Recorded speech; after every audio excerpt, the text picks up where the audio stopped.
Hey everybody, how's it going? Today we're going to work on fixing a MacBook. Let's see if we can figure out what's wrong with this MacBook and make it work again. To get started.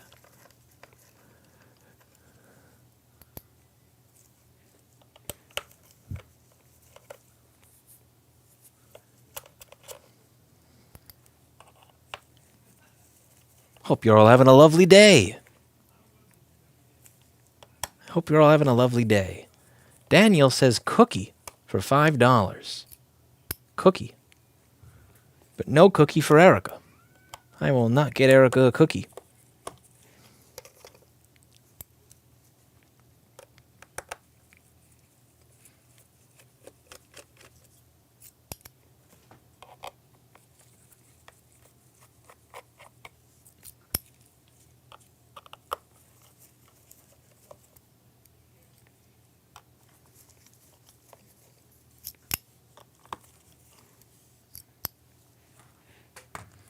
Come to Tennessee, Lewis says. G. Moody.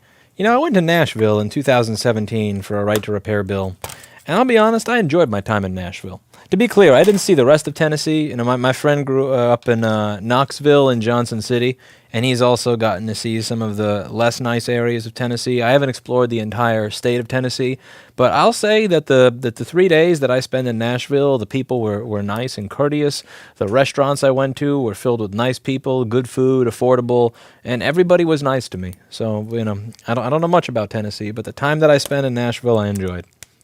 So, check out the overhead camera here. So we have my MacBook over here. We're going to turn on the power supply as well as the bench multimeter so that I can take some measurements. Now this customer said that there's no power. I'd like one right to repair and a bagel, please. Thanks, says Jay. You know what? We might just get you a right to repair and a bagel. So we are going to start. Let's get started. So I am going to plug this MacBook in, and I'm going to turn on the power supply. And let's see what happens. Fortunately, I've chosen the wrong COM port for my power supply, so we're just going to choose the other COM port. Come on. Yes. There we go. It beeped at me.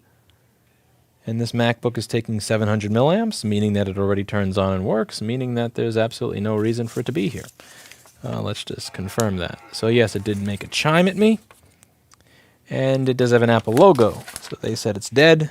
It already works. Boring. Next. All right, so we're going to move on to the next machine because this thing's a waste of time. I'll give this to someone else to do some basic troubleshooting with. But this already turns on and works, so there's no reason for it to be here. Let me just leave some notes there. That's actually a boring one. I hate those ones. I like, you know, when I pick a machine and I'm excited to get started solving a problem and then there's no problem, it's a kick in the dick. That's what it is.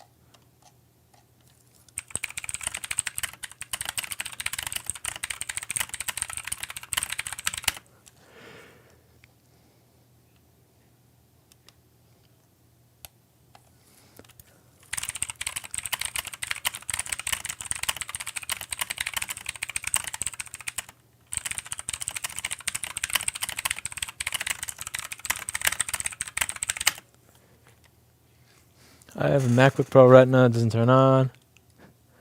Screen looking like it's cracked, but the screen is fine. Okay. I have a question. That's not a question. That's a sentence. That's a statement. That is a statement. I don't have an answer because there's no question. All right. Let's grab something else because that's boring.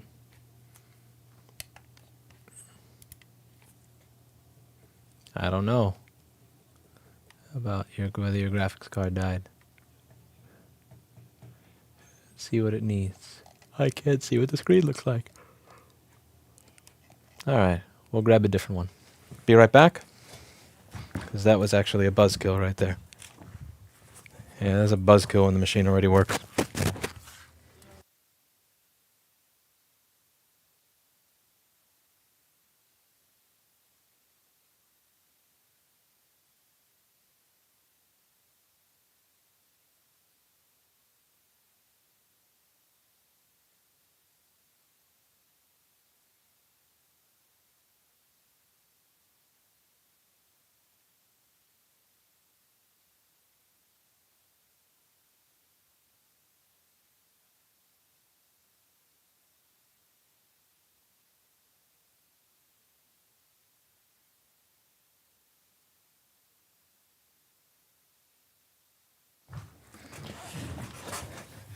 Alright, we can probably splice that to make it look like this is the one that I was opening all along. Just get a magnet. I run out of magnets? That would suck. Surely there's a magnet hiding over here. Well, I'll be. There's not a single magnet. You mother... You mean I gotta get up again? No, that's not happening. No way in hell. I'm not going out there again to find a magnet. There's going to be a magnet. It's gonna be somewhere over here. No way. No way. No how am I walking to the other side of the store again. This store is way too large for that to happen. And I'm way too old and out of shape. Mother... Well, God damn you. The amount of effort I'm going through to avoid just walking outside is just retarded at this point. I'm just going to walk back outside.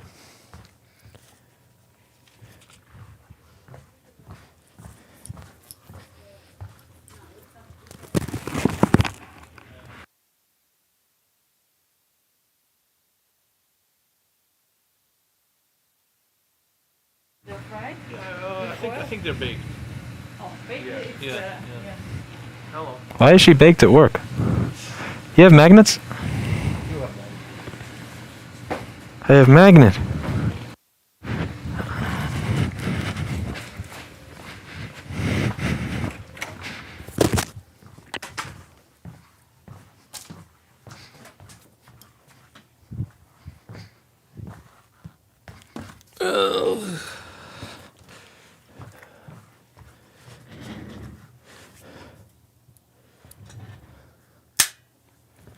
BNC Connection is here.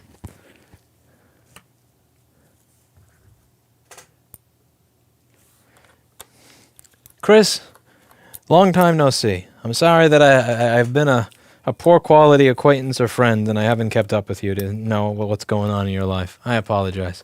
Thank you for stopping by the stream. We appreciate your presence. Chris at BNC Connection operates a repair shop that does good component level work, good repairs, has a good work ethic, good head on his shoulders. Kind of looks little bit like that guy Bo of the Fifth Column from YouTube.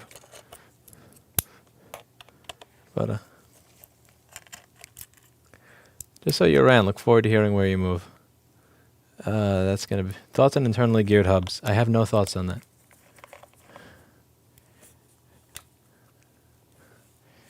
But okay. All right. So let's take a look inside this MacBook and see what's going on with it. The customer says this MacBook is not turning on. Let's see if that's actually the case. I'm going to plug in the power supply. And if this thing takes... Okay, so you see that? The fan spins for a moment and then stops. And then it spins and you fucking kidding me. It turns on. What?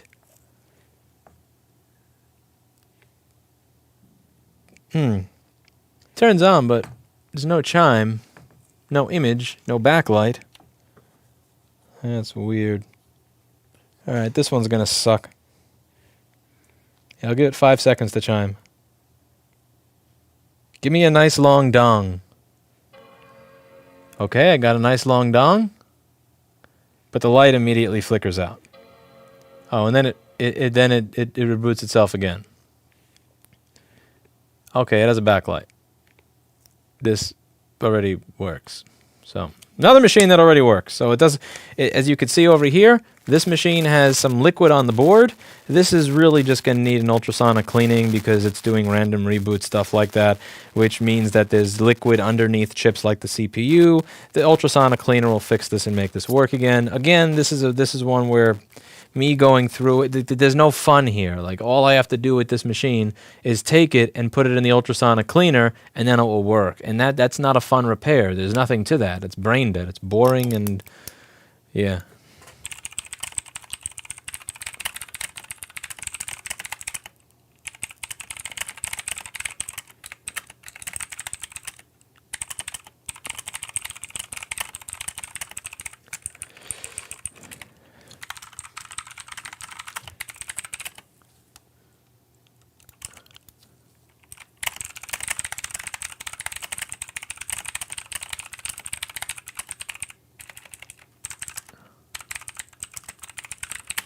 All right. Let's see if we can find something that's actually dead.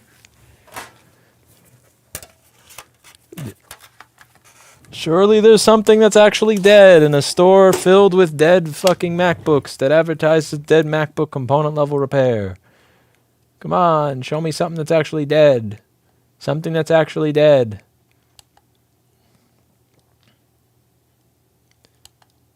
It's boring. It's boring. I want something with a story attached to it, you know?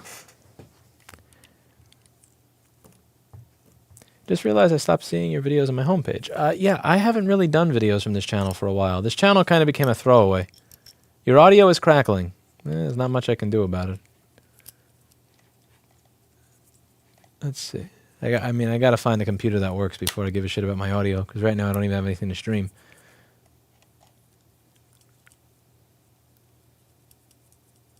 Okay. No power, not charging. Okay, no power, not charging.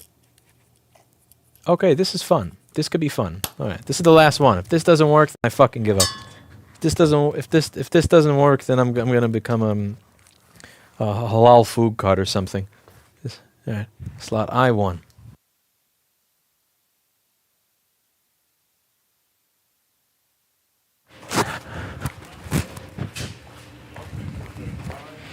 I grabbed 2 machines already, and they both say they don't turn on, and the moment I plug it in, it turns on. This sucks. I need something to stream.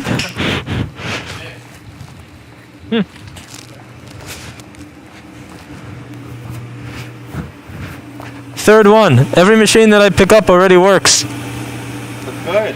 No. There you have a fucking PC infused the other day. I know, that was I was getting roasted because I didn't check it until 25 minutes into the repair. But that never happens. Who checks that? Ever? I know, it never dies. Yeah. When is life that easy? It's always the hard diode. Yep.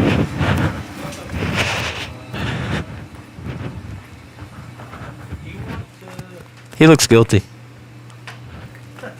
Very guilty. Big class syndrome. That's why no image. You want to do that one?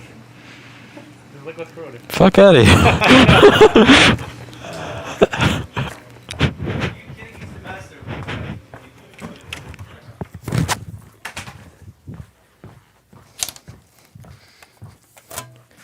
All right, third time's the charm.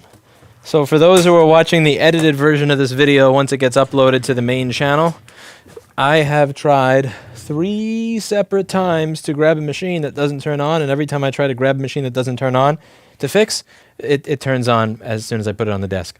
So this machine, the customer says it doesn't turn on, and if it turns on, I'm going home, I swear to God. All right, it doesn't. It's taking 21 milliamps. Lewis, I have a migraine this evening. Would you mind being awesome at a steady volume?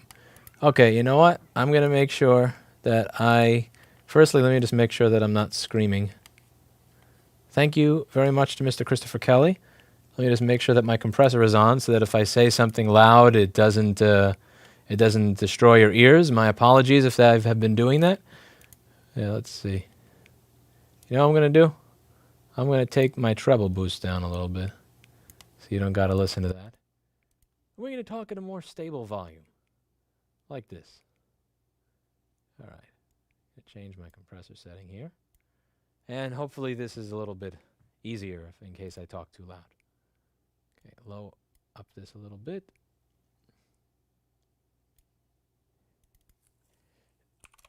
Uh-oh.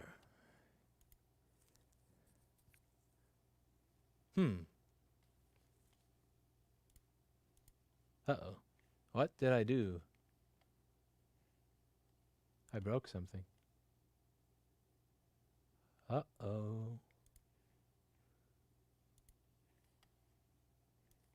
Did I break something? I think I broke something.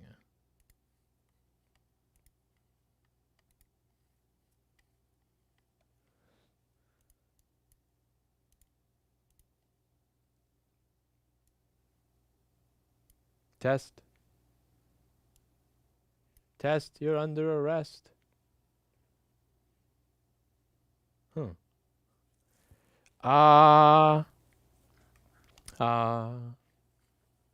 Test.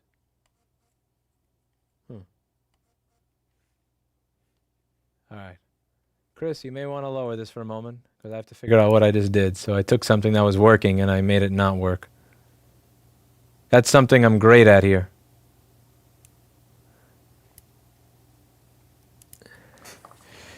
Okay, 1, 2, 3.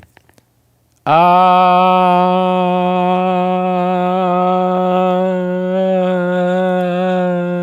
right. I think that's decent. Okay. Okay.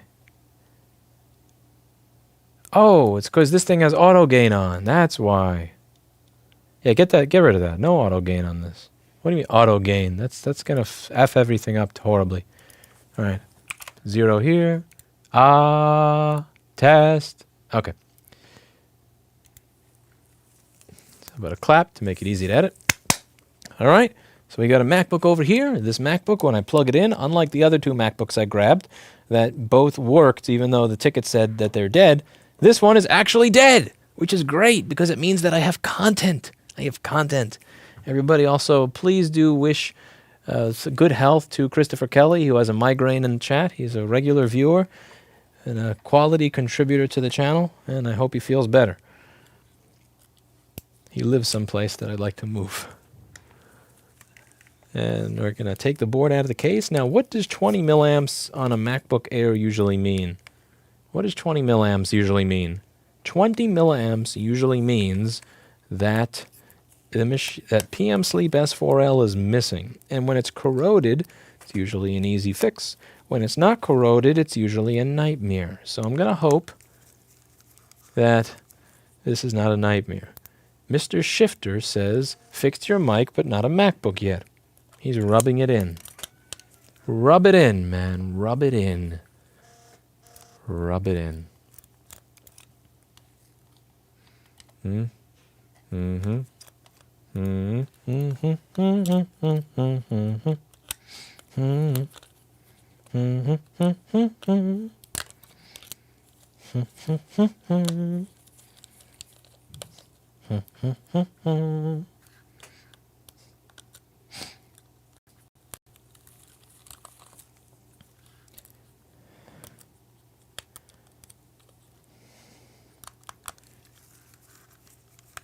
Texas is the place, says Zoltan. Chris, I know migraines all too well, someone says. Yeah, what's giving you a migraine? I'm kind of curious. What happened? Is it like a physical illness thing? Or is it you had a crappy day thing, or you've had too much stress thing, or someone aggravated you kind of thing? I'm watching your old videos on what is a transistor. I love the way you explained it. The person who actually helped me with that is a channel called... I can't believe I forgot the name of it. What was the name of that channel? The name of the channel was... Electro... I think it was a guy named Doug at Electro... Oh, Steel Wheels Down. That's the name of the channel. I believe he is unfortunately now deceased. But it was a channel called Steel Wheels Down. And I didn't understand transistors very well. And no matter how much I read about them, for some reason I could never understand it. And then he explained transistors in a manner that made sense to me. And then once he explained it, I had the confidence to try and start figuring out how, working on stuff. So I would, it's a good channel. And the thing is, I think it has like 1,000 or 2,000 subscribers or something like that. But, it really does go to show how, because I do wonder, if he didn't make transistors easily accessible to me, if the content like that was really, really, really basic, where you have someone who's an engineer level intellect just explain something in a manner where a dumbass like me can get it. If that didn't happen, would I be making these videos? If I wasn't making these videos, would I have 1.5 million subscribers? So a person that had like 1,000 or 2,000 subscribers helped me create a channel that has 1 million and helped me, so it's kind of like the butterfly effect. It's like the butterfly effect, but in a positive way. So let's take a look at the board. All right, when you turn it around, there is immediate noticeable corrosion over here. You can see it immediately. And for those of you who were watching who were feeling generous, if you are feeling generous and you'd like to help people be able to spot stuff like corrosion on a motherboard or tell when they're fixing it what corrosion is important and what corrosion is not important, something that you could do that would be incredibly, incredibly helpful is contribute to the wiki at wiki2.rossmangroup.com for Repair Preservation Group. Over here on the side, I have something that says visual inspections for logic board repairs. And on my visual inspection page, it goes over what different types of liquid damage look like, what types of vias are, or probe points are pathways are good, which ones are bad, which ones need attention, which ones don't, so that you like stuff like this, I need you to be able to see that if you're going to be able to do this type of work. And if you have guides on how to do board repairs for any type of device, or you have any types of guides that you believe would make it easier for other people to enter this craft and do this type of work, I would highly appreciate it if you contribute, because at the end of the day, the people who are going to take over this industry later, or the people who are going to follow in our footsteps, they're really going to be standing on the shoulders of the people that did something before them. So, again, that one channel where that guy with 1,000 subscribers explained the transistor really did lead the way for my channel with 1.5 million subscribers. And I want all of the stuff that's over here to make it easier for the next generation to figure out how all this stuff works. So everything that I go over in my videos and fixing boards and all that, I have put on here. And one of the areas that I've been a little bit sad over is that there hasn't been much participation here with people adding their own guides to this wiki. So if there's information on devices that you fix, so again, most of this stuff has been contributed by me at this point, where I go over all the different faults with all the different devices. But if there's a device that you repair that's not on here, any type of cell phone, any type of laptop, common flaws, common stuff, please do post it. It's going to help the next generation get started in this business.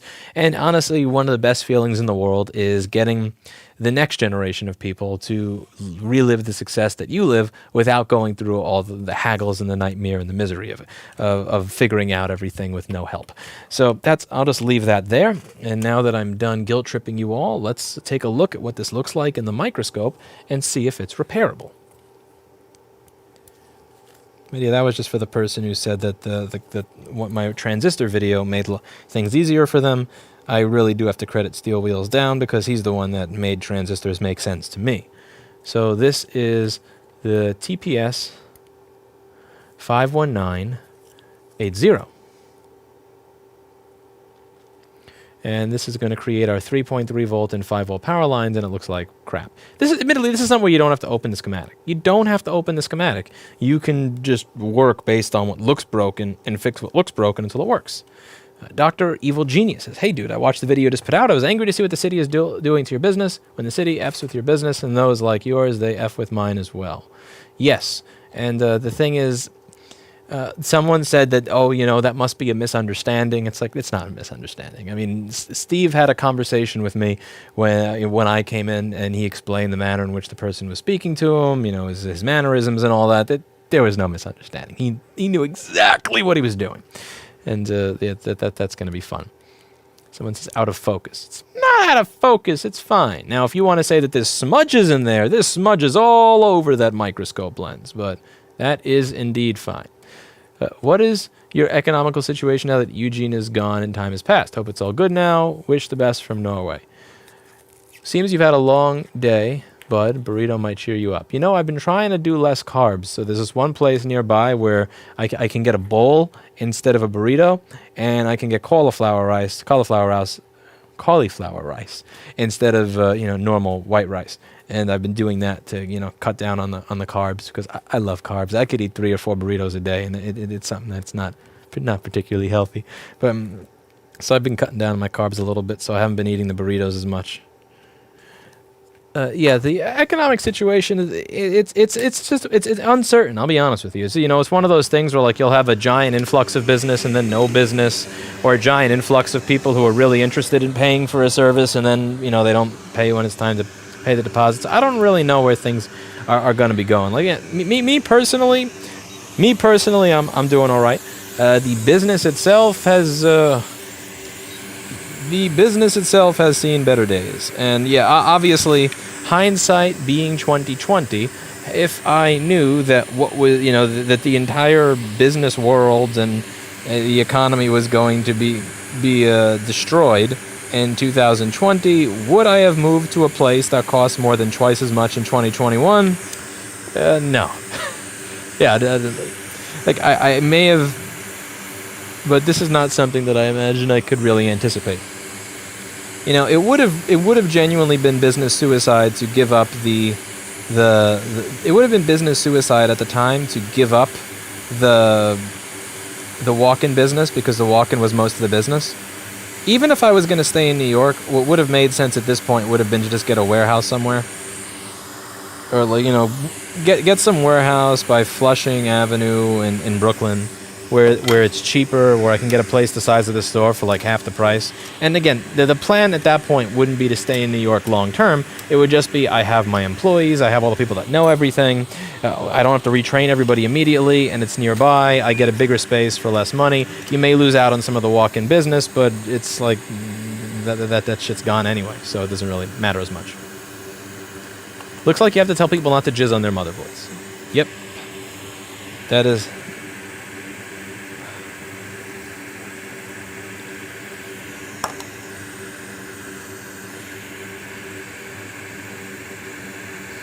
I don't know. I actually thought I was becoming less of a libertarian recently. And then... maybe I'm not as much of a libertarian as I thought. Maybe it's just because I live in New York City that the spectrum is so far off. And then I got and then I took my road test at the DMV, and I figured out what the standards are to get a license. Because I always used to think the libertarians that were saying abolish the DMV, it's like, maybe you guys are going a little too far with that one. And then it's like, wait a second, it's that easy to get a license? You're kidding. It's that easy? Seriously? And then this thing happens within a few weeks. It's like, yeah, never mind. I remember. Do you recommend the Atten over the Quick? I think that they're virtually identical, and the reason that I recommend the Atten over the Quick are for three particular reasons. Behind door number one, the Atten it shoots back less noise into the line, meaning that I used to say that the Quick would make my lights flicker, and the Atten does not. Behind door number two, the Atten is cheaper. And behind door number three, Atten has treated me better as a vendor than Quick has. So those are my three arguments for it. It's cheaper, less noise back, and all that. But again, I still have a Quick on my desk. Just to be clear, I have a Quick on my desk. The reason I have a Quick and on Atten is because I bought this Quick 4 years ago, and the Atten is not good enough to merit me taking the Quick off of my desk. I see them as virtually identical stations with very minor differences. So it's not like it's I like that my lights flicker less with the Atten. I really do. But it's not, the lights flickering less is not worth me spending, $200 or whatever, something to get that over what it is that I have now. So if you have a Quick, it makes no sense to upgrade to an Atten or spend money to throw away your Quick for an Atten. It's not like, if you're going from a HAKKO FR801 to an Atten, that's an upgrade, because you're going to get a lot more air for a much cheaper. You're going to get a lot more air and a lot more heat, and more nozzle choices. But it's not like upgrade worthy, So if you have a Quick and you're debating whether you should get an Atten, by all means, that doesn't make any sense. Unless you're really triggered by minor differences in your lights flickering when you turn on the Quick, if you have crappy electricity in your office. Am I a crappy salesman or what? This is why I only lasted 45 minutes as a health insurance salesman.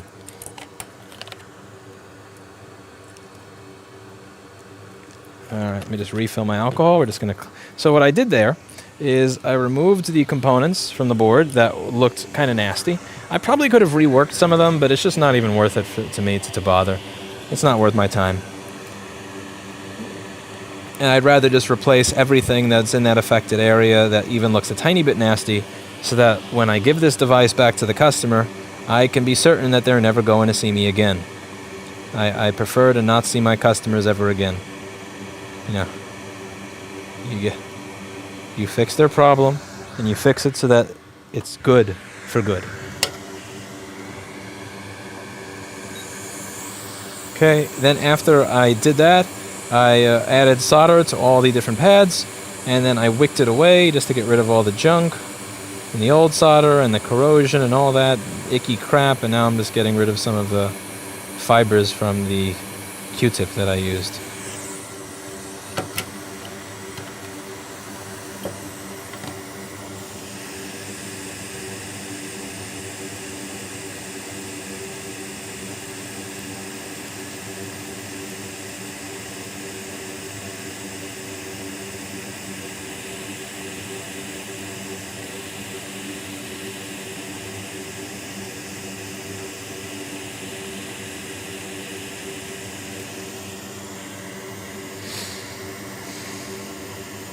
Thank you, Manik. I appreciate that.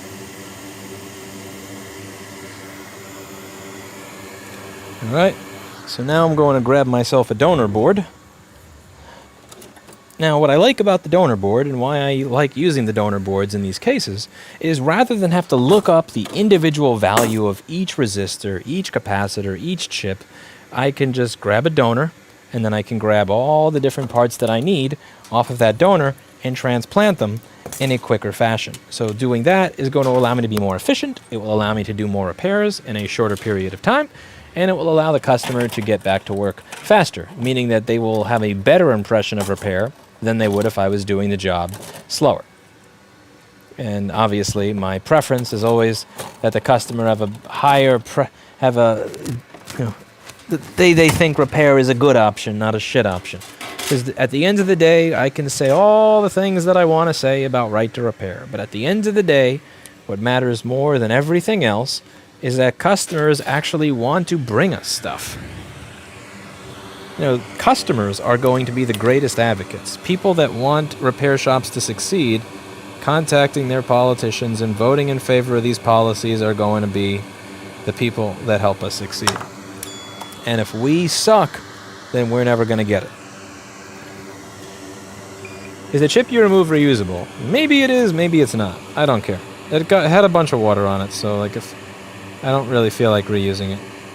Again, if I reuse that, right? Let's say I reuse a chip that was next to a bunch of liquid damage, and the machine comes back in a week.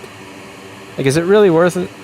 Is it worth the $2 that I saved? You know, I want to do this job once and be done.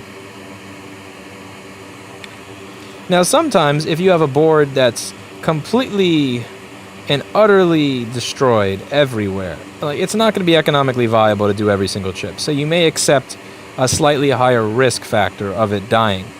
Or you may accept if a board is completely effed from top to bottom, I'm not replacing every single thing on this. I'm just going to try and do some triage, figure out, what's savable, what's not, what's the most efficient use of my time.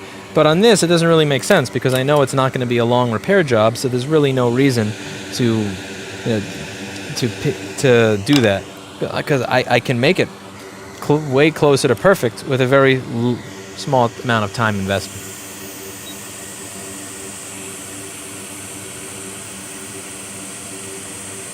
Mr. Rob Brown is here. We have repair royalty in the chat. Everybody say hi to Rob Brown. Rob Brown, how is the Department of Consumer Affairs in Kentucky? Do they walk in and issue you $15,000 summonses for not keeping record of purchases that you didn't make? That's going to be the most fun part of this hearing. I have to prove a negative. Maybe I should try and get some input from all of you as I'm fixing this board. How do I prove a negative? I have to prove to them that I didn't. How is that going to happen?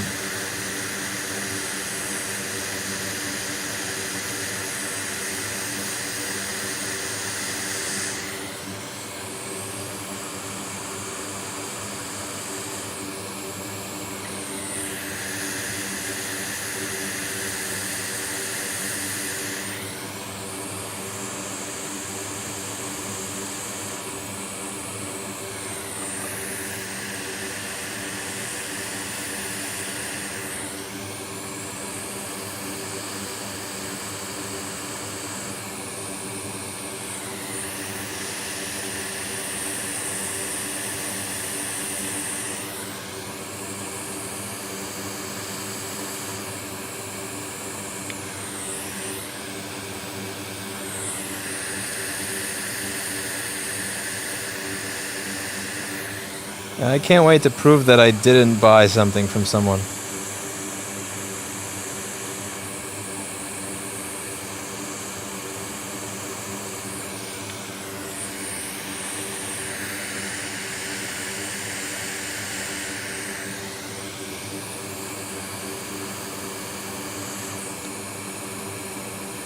Now, you may think that that soldering is horrible, but there's a reason that I'm doing it slowly. It's because I want to minimize the amount of heat that I'm putting there at any given time as I transfer each individual component. What I'm going to wind up doing is I'm going to use flux, and once I use some flux, everything there is going to shift into place immediately as I solder the main center IC on. Show the intake agreement with the abandonment clause that matches the alleged used device. Yeah, but how do I know which device belonged to which whatever? Like, every single one of those two machines up front, they have parts from like 5 different computers. I have to showcase that it came from 5 different... Like, it's impossible. And some of those machines were left here like 3 or 4 years ago.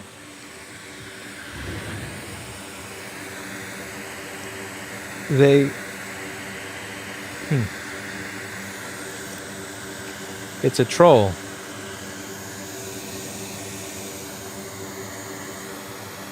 What is the YouTube channel? I looked up his name and I couldn't find it. Oh, no you didn't. Come on. Don't lie to me now.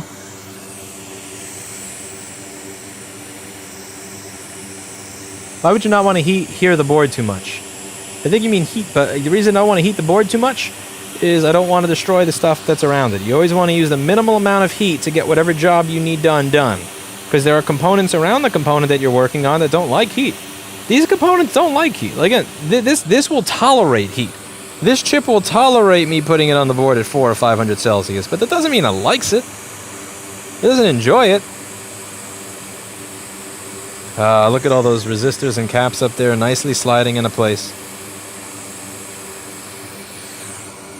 Isn't that beautiful? Show them the invoice and you're just trying to get your money back for your work. What invoice? See, in that case, you're assuming that I know which customer those 2 machines in the front came from. And I have no idea, because those 2 machines are a hodgepodge of probably, 10 different... Like, the battery from this machine, the top case from that machine, the screen from this machine, the logic board from that machine. Once it's recycled, it goes into the garbage pile. And I often will keep the customer sticker on it just in case. Just in case, like after 3 or 6 or 9 months of calling them and they don't get back to me, I usually keep the sticker on there so that I can find it. If indeed they come back and they really want it and I haven't sold it yet or used it for something. And as you can see from the picture, most of those machines are still just sitting there in the crap pile. But once I take the machines out of the crap pile, and I usually start with the oldest of the oldest, and then I take them out of the crap pile and I actually assemble them into something, at that point I have no idea which is which. And it's like, there's no reason for me to keep track. Like, this machine came from these 3 or 4 persons' stuff that left it here in 2017. It's like, just pointless. That's not even what the city wants you to keep track of. They want you to keep track of when you purchase a device from a customer that walks in and says, I wish to sell this to you. And I don't keep track of that because when people walk in and say, I would like to sell this device to you, I tell them, go away. Shoo, and take your stolen device with you. Shoo.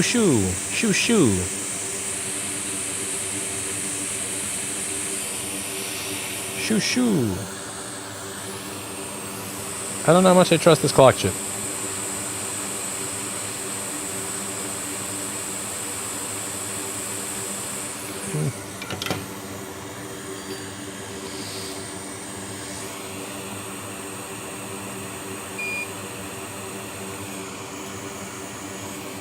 Shoo.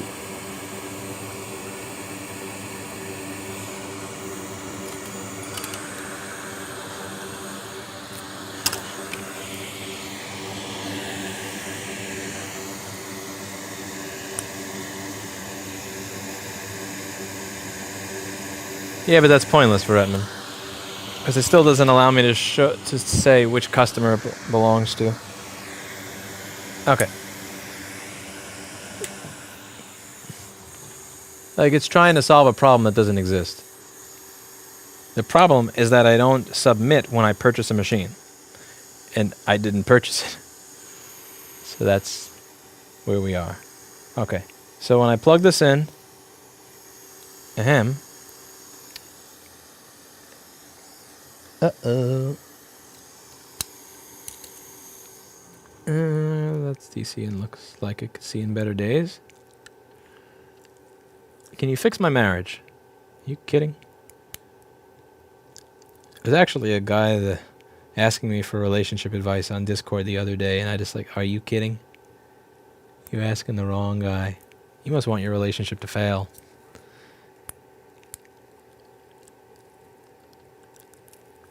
Alright. Make you a nice cable. And you are exactly where you were before. Exactly where you were before, no change. Was I correct when I said that clock chip looks suspect? Did I forget to put something back on the board that belongs there?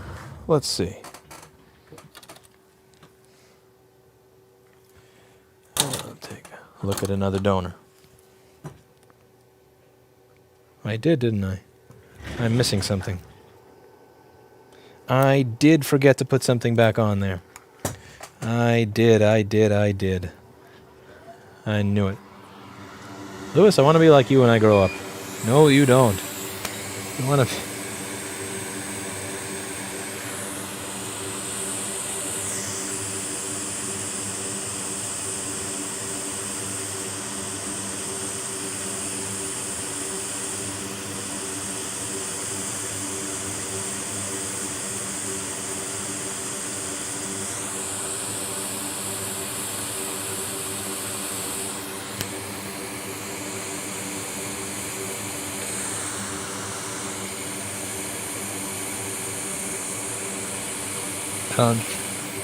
I still think I probably shouldn't trust that clock chip, but I'll give it a shot.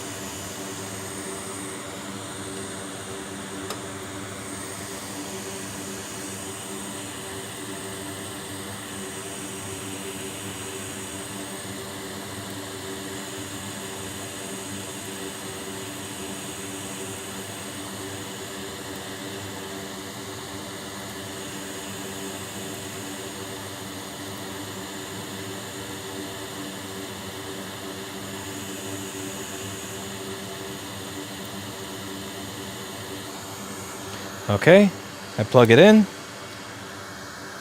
Bada bing, bada boom. 500 milliamps and fan spin. Look at that beautiful fan spin. That is some lovely fan spin, if I say so myself. I love myself some fan spin.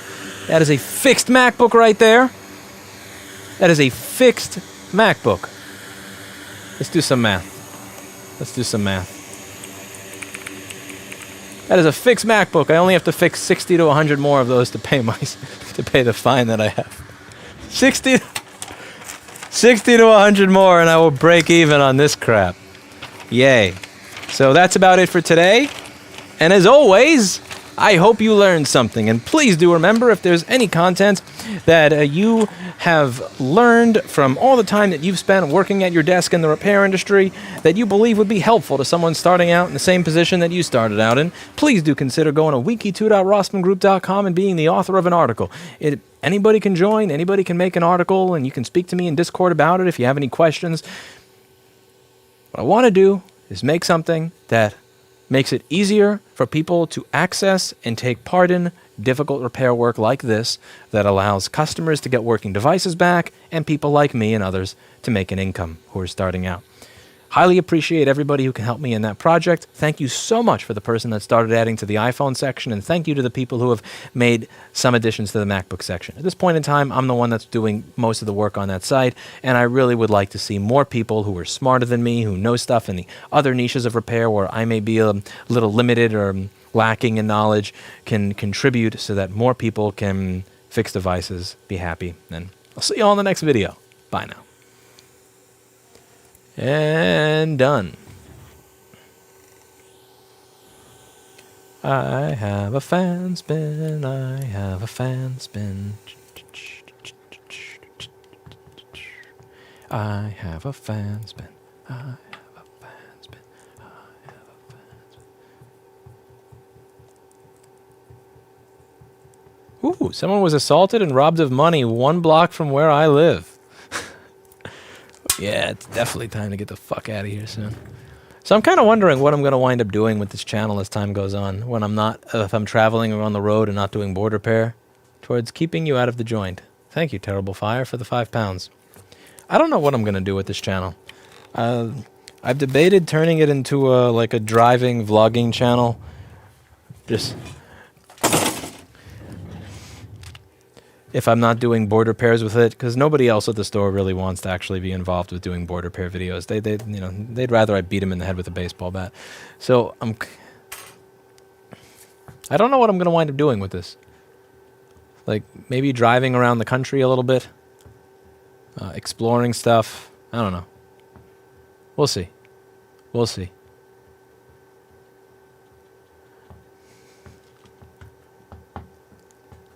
Thank you, Hannah. New world will open up.